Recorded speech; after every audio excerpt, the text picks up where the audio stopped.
I'm hoping to find an audiobook of this one as well. Did you need to know that? Probably not.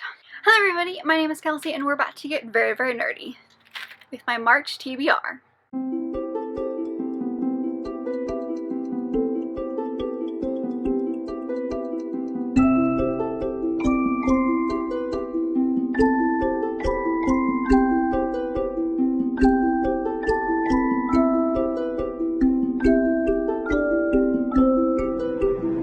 We've made it another month, which means another dip into the basket of reads. If you are new to my channel, hello, welcome. I will leave linked above my January TBR where I go over the rules of the basket so you can kind of get a better idea. But with that being said, let's take a look at last month to see if I have any punishment picks. So this is a quick look at all the books that I had picked out from the basket for last month. We had All the Missing Girls by Megan Miranda for a book out of my comfort zone, After Alice by Gregory Maguire for a TBR vet, Dear Haiti, Love Elaine by Marika and Maritza Mulit, which was a book written by more than one author, My Favorite Half Night Stand by Christina Lauren, which was for an audiobook, A Princess in Theory by Alyssa Cole, which was for BookTube Made Me, Majesty by Catherine McGee, which was for a recent purchase, A Rogue of One's Own by Evie Dunmore, which was a book with nature on the cover, and The Familiars by Stacey Halls, which was to read a book that was a cover by. So as of recording this, the only one I haven't started yet is Dear Haiti, Love Elaine, but I still have a week left in the month. I'm recording this a little bit early, and I'm waiting for the audiobook, which is gonna come to me tomorrow. So I will get all of these done by the end of the month. So I did it. I don't have any punishments for March. I was able to finish everything, which is saying something. This is a pretty decent stack. So let's go right into the first pick. Pick number one is going to be this one. Oh, this is tightly folded. Read the longest book on your TBR. Lovely. So starting off the month with a bang, which is the biggest book, longest book on my TBR. Love this for me. So I've done a little digging, and I think this is the one I'm going to choose. And that is Dragonfly in Amber by Diana Gabaldon. This is the second in the Outlander series. Technically, this is not the longest book on my TBR. The longest book is like the 6th book in this series, but considering I haven't read anything beyond the first one, we're going here, which is, I think it is 900 something pages, 947 pages, so as one single book. Pretty sure this is my longest one. This is on one of my TBRs to read by the end of the year. I think it's the sequels and series continuations that I want to read in 2020. So that's great getting this out of the way. I will for sure find the audiobook of this. And also I need to remember what happened in the first one because it's been a little bit. But this is my chunk for the month. Hoping to get this one started right at the beginning of the month so that it don't take me forever to get through. But yeah, starting off with a chunker. This is gonna be interesting. Number 2. Let's do this one, which is ooh, read a 5-star prediction. The next one is a 5-star prediction, which is great because I actually have a video that I did at the beginning of last year, I want to say, where I had a few 5-star predictions, and I've only read 3 out of the 6 in that video, so getting more read. And so the one I'm going to choose is The Lost Memoirs of Jane Austen by Scribd James. I read her other book, Missing Manuscript of Jane Austen, which was my favorite book in 2020, and this is the other one that I own.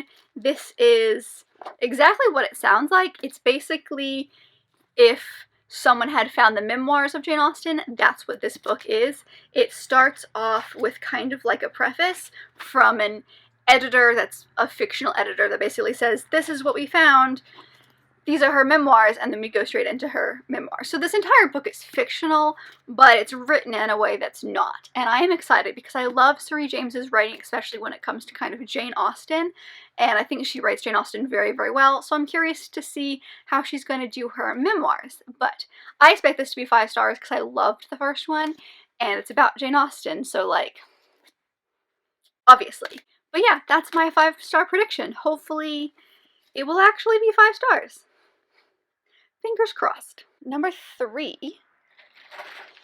Ooh, let's go back here. That one,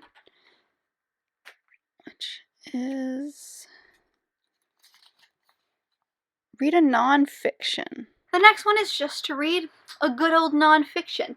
So for this one, I'm going to be picking up this book by Nancy Goldstone, Daughters of the Winter Queen. This follows, I think, 4 or 5 descendants of Mary Queen of Scots.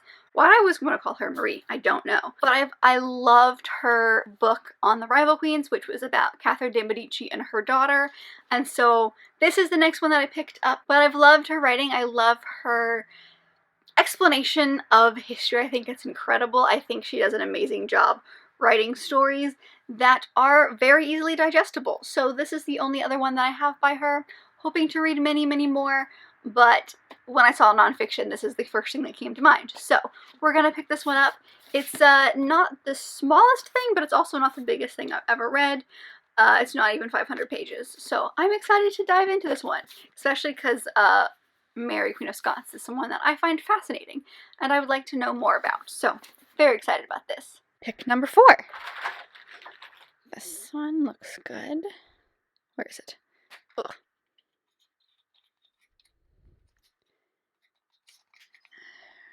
Read a humorous book or one that you think will be. So the next one is to read a book that is humorous or one that you think is going to be funny.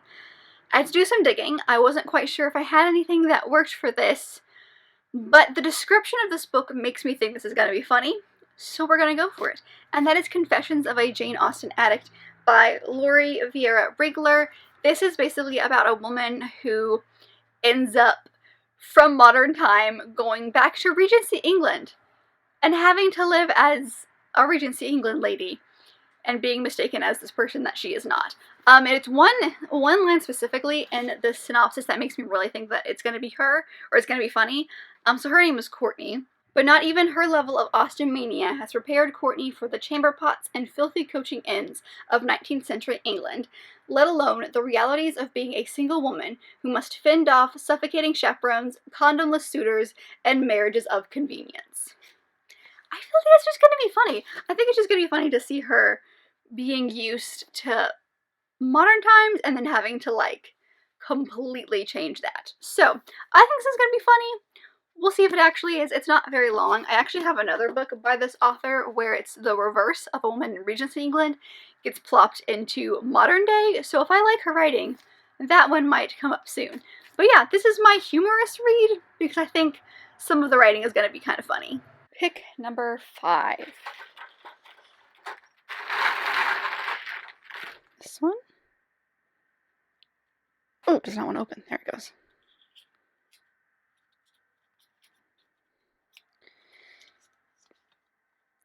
Read a mass market paperback. The next one is to read a mass market paperback, which is perfect. So I picked Duke by Default by Alyssa Cole. This is the second in her Reluctant Royal series. I read A Princess in Theory last month and loved it, so I am digging deeper into the series, reading the second one. This one follows the best friend in the first book named Portia, who decides to go to Scotland. And there's a prince there that she falls for, or like a prince in disguise that she falls for. Who knows? But I've fallen in love with these characters, and so I'm curious to see kind of where she goes. Also, Scotland is just a location that I love reading about.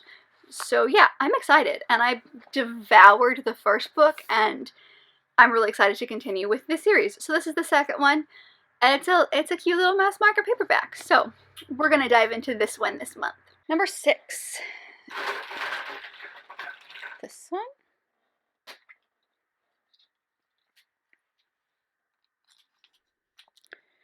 Squad Goals. Read a book with a good friendship. So the next one is Squad Goals, or a book with great friendship.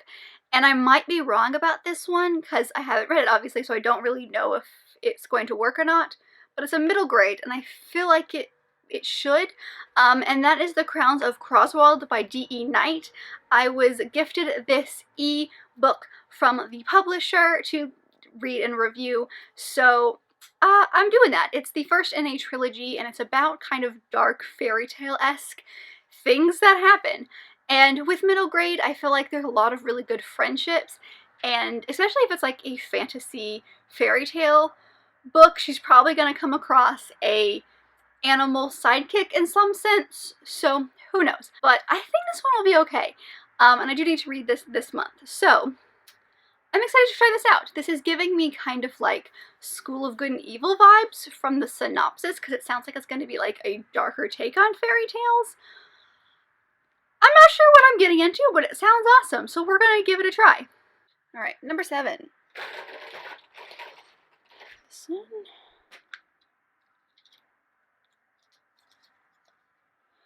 Read a historical fiction. The next one is to read a historical fiction. So I am going to be picking up The Phantom of Pemberley. There's a lot of Jane Austen books in this month, I am now realizing. But this one is by Regina Jeffers. My husband read this in January, and he's been like begging me to read it ever since he like finished it, because he wants to talk about this with me.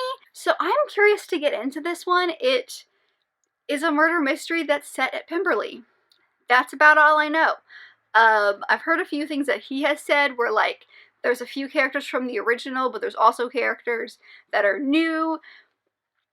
But it's a murder mystery at Pemberley, and we're gonna give it a shot. So it's more of a mystery than historical fiction, but it still is historical fiction. So we're gonna put this one in for historical fiction, and give it a shot, and then the husband will have someone to talk to about this book. So I'm very curious to get into it and see my own thoughts on it.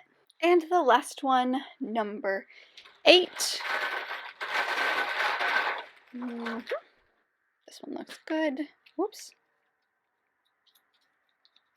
Right. Read a subscriber rec. The very last prompt is to read a subscriber recommendation. So this maybe cheating the tiniest bit, but I wanted to get this book in this month anyway, so it kind of works. So I'm actually going to go with one of my lovely friends here on BookTube, who actually is a subscriber, so like it works. But it's Teresa from Teresa Love. I will leave her channel down below. She's got an amazing Instagram. Y'all should go check her out. She's a lovely human.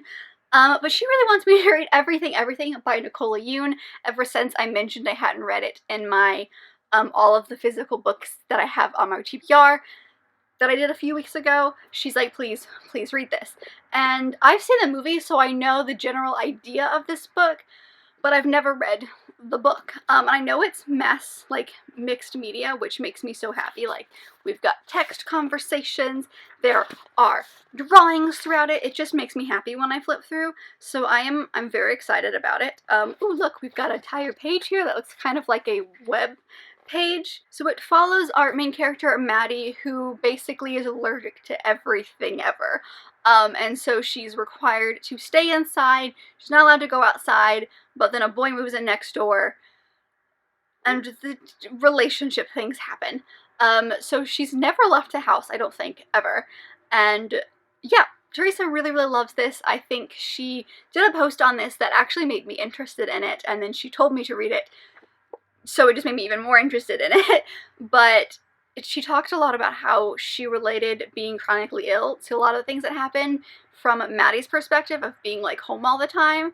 And so I'm really curious. I am, because I would love to understand my friend just the tiniest bit more. So, and she loved this book, and we're gonna give it a try. So I'm excited to give this one a shot, and thanks Teresa for recommending, because I will read. So here we go. These are the books that I'm planning on reading in March, plus the ebook that I mentioned. So let me know if you've read any of these books. Oh, my stack is falling. Let me know if you've read any of these books, what your thoughts on them were, if I should be super excited. I know a couple of you guys talked about some books that I had in February, which made me so excited to read them, and most of you were right. So I'm excited to know what your thoughts are on these that I have picked for March. But if you liked this video, and I very much hope that you did, don't forget to give it a big thumbs up and subscribe it down below if you want to be part of this awesome growing family. I've also got all my social media down there, as well as other fun bookish links, so don't forget to go check all of those out, and I will see you guys in my next video. Bye!